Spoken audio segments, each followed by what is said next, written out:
वो कहाँ गया? ओकवुड बुक कैफे इस सवाल से गूंज रहा है, लेकिन एक दूसरा नजरिया भी है। और वो सामने आता है खुद मिस सोना संपत की जुबानी। ना निगाहों से जलना, ना नजरों से कटना, ना ही आंखों से नोचे जाना। हम इनोसेंट ब्यूटीज के लिए ये किसी ब्लेसिंग से कम नहीं है। लेकिन हमारी हेड वेट्रेस और सोना की स्लो बर्न राइवल मोनिका फोर्समैन इस सोच से सहमत नहीं है। संपत, तुम तो होने वाली हो चंपत, मोनिका पलट कर कहती है।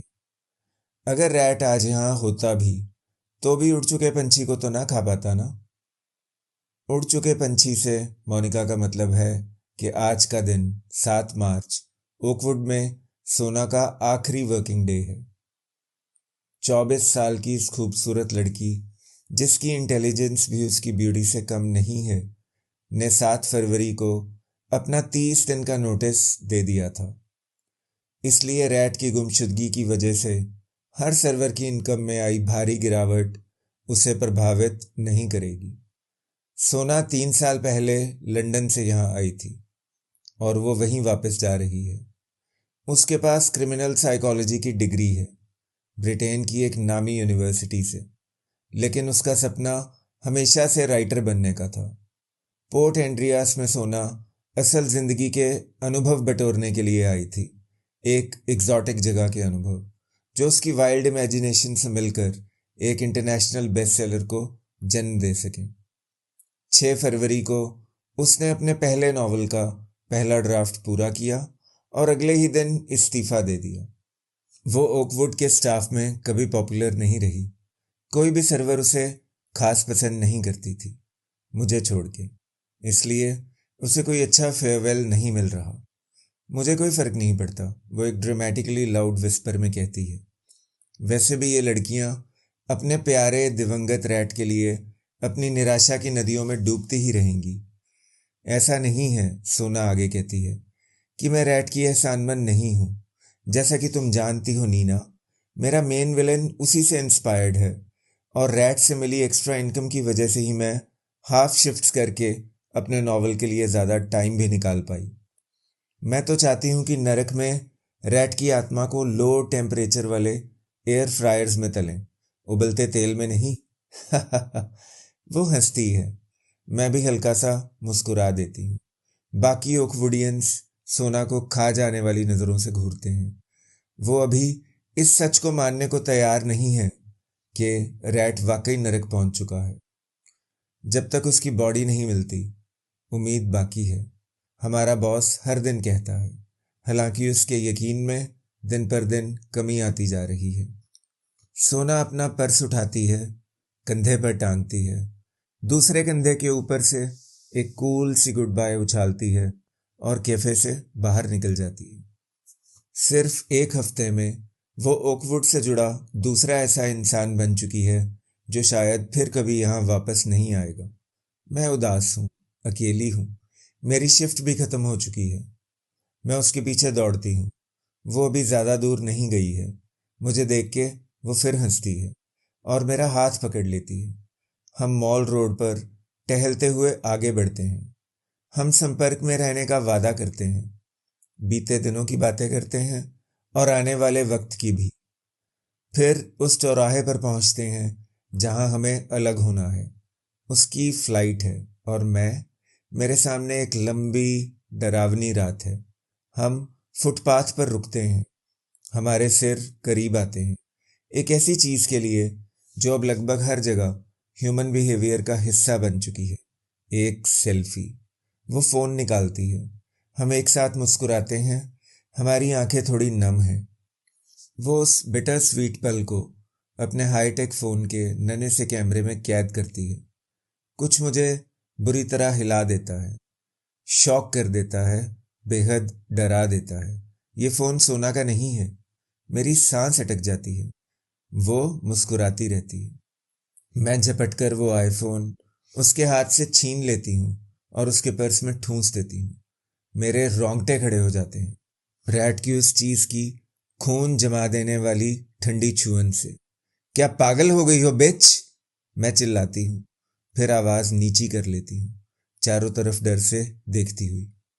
मिनी स्कर्ट्स में दो खूबसूरत लड़कियाँ अगर सिर्फ खामोश भी खड़ी हों तो भी ध्यान खींच लेती हैं, और अगर वो बीच सड़क तमाशा करें तो आप खुद सोच लीजिए कि क्या होगा। मैं पहले कभी इतना नहीं घबराई थी। मुझे सोना की लापरवाही पर इतना गुस्सा है कि उसकी चालाकी छलकाती स्माइल मिटा देना चाहती हूँ। थैंकफुली आसपास कोई नहीं है। सोना फिर हंसती है। शांत हो जाओ नीना, वो कहती है। किसी को नहीं पता कि एप्पल का डिज़ाइन किया हुआ ये खूबसूरत खिलौना हमारे प्यारे रैट के घर से आया है। जैसे किसी को नहीं पता कि तुम और मैं एक ही माता पिता की संतान हैं। वो सही है दोनों ही बातों में। हम बहनें हैं, और पोर्ट एंड्रियास में हमने इस सच को पूरी तरह छुपा कर रखा है। वो लंदन से आई ज़रूर है, लेकिन पैदा वहाँ नहीं हुई थी। हम दोनों एक दूर दराज के छोटे से कस्बे की सबसे साधारण कॉलोनी में जन्मे, जहाँ से किस्मत ने हमें एक अनाथालय पहुँचा दिया। ये डरावना फ़ोन जिसे मैं उसके पर्स में छुपा रही हूँ अमेरिका से इम्पोर्टेड है, रैट के बाकी तीनों फ़ोन्स की तरह। लेकिन इसमें सिम भी अमेरिकन ही है। रैट इस फ़ोन को कभी बाहर नहीं ले जाता था, क्योंकि इसमें उसके सारे फॉरेन बैंकिंग ऐप्स थे। वो इसे सिर्फ ऑनलाइन बैंकिंग के लिए इस्तेमाल करता था, और इसी वजह से सोना ने सैकड़ों कीमती चीज़ों में से सिर्फ यही गैजेट रैट के घर से चुराया जब वो हमारा कैदी था। हमने रैट को तरह तरह की यातनाएं देकर उससे user names, passwords, security answers वगैरह उगलवाए, ताकि हम उसके अकाउंट्स में से केमैन आइलैंड्स के एक नंबर्ड अकाउंट में फंड्स ट्रांसफ़र करा सकें। ज़्यादा लालच ना दिखाते हुए सोना ने $170 मिलियन के बैलेंस में से सिर्फ 7 मिलियन ही अपने अकाउंट्स में ट्रांसफ़र किए। मैं जानती हूँ आप क्या सोच रहे हैं। सोना ने रैट को फंसाने के लिए ज़रूर उस आदमी से संबंध बनाए होंगे। गलत। सोना ने ऐसा कुछ भी नहीं किया। रैट को अपने करीब आने की परमिशन देने से पहले वो अपनी आंतें तक वॉमिट आउट कर देती। मेरे लिए भी यही सच है। मैं उसकी साथी, उसकी बहन। रैट को हमें जब भी टच करना पड़ा, हमने वो हैमर्स और प्लायर्स जैसे टूल्स से किया, और वो भी गार्डनिंग ग्लव्स पहन के। किसने सोचा होगा, सोना मेरा हाथ पकड़ के कहती है, कि दो अनाथ बहनें जिन्हें ज़िंदगी भर उन्हीं लोगों ने अब्यूज़ किया, जिन्हें उनकी रक्षा करनी थी, कुछ ऐसा कर देंगी। हमने अपने साथ हुए उन सारे अत्याचारों को एक हथियार बना लिया, और उस ओवर कॉन्फिडेंट पिशाचों जैसी भूख वाले जानवर पर पूरी ताकत से वार किया। वो दरिंदा जो हम जैसी लड़कियों को नोचने खसोटने में 1 मिनट ना लगाता। मैं अपने हाथ से सोना का मुंह बंद कर देती। वो अनजस्टिफाइबल को जस्टिफाई करने की कोशिश कर रही है, गलत को ठीक ठहराने के तरीके तलाश रही है। हमारे गुनाह का असली कारण हज़ारों मील दूर हमारे जॉइंट अकाउंट में पड़ा है। मैं उसे धकेलते हुए कहती हूँ, अब जाओ और इस फ़ोन को ज़रूर गायब कर देना। ऑफ कोर्स, वो कहती है, ये फ़ोन कभी किसी को नहीं मिलेगा। वो मुझे गुड बाय किस करती है और चली जाती है। मैं उसे पूरे 1 महीने तक नहीं देखूंगी। मैं भी आज इस्तीफ़ा दे दूंगी और 30 दिन में यहाँ से चली जाऊंगी। हमने 1 मार्च की वारदात को लगभग 3 साल तक केयरफुली प्लान किया था। यकीन मानिए, रैट को उस होल तक लाना बिल्कुल भी मुश्किल नहीं था जहां अब उसकी बॉडी सड़ रही है। हम उसके कानों में सिर्फ टेम्पटिंग विस्पर्स करती थी, टेक्स्ट मैसेजेस या कॉल कभी भी नहीं। और ओकवुड कैफ़े में हमें उसे बहलाने फुसलाने के कई अवसर मिलते थे, क्योंकि ग्लैमरस सोना संपत्ति से सर्विस लेना हमेशा रैट की पहली पसंद थी। मैं और भी बहुत कुछ बता सकती हूँ, लेकिन मेरी बहन हमेशा कहती है कि अपने किए के निशान मत छोड़ो। वो आग बबूला हो जाएगी अगर उसे पता चला कि मैंने ये पागलपन से भरी, हमारे लिए बेहद खतरनाक चिट्ठी लिखी है। लेकिन मैं हेल्पलेस थी। मैं प्रेशर कुकर हूँ, और ये लेटर मेरी विसल है। इसे ना लिखती तो मैं फट जाती। आफ्टर ऑल, मैं भी तो अनजस्टिफाइबल को जस्टिफाई कर रही हूँ। मेरी कुल संपत्ति अब लगभग $3.5 मिलियन है।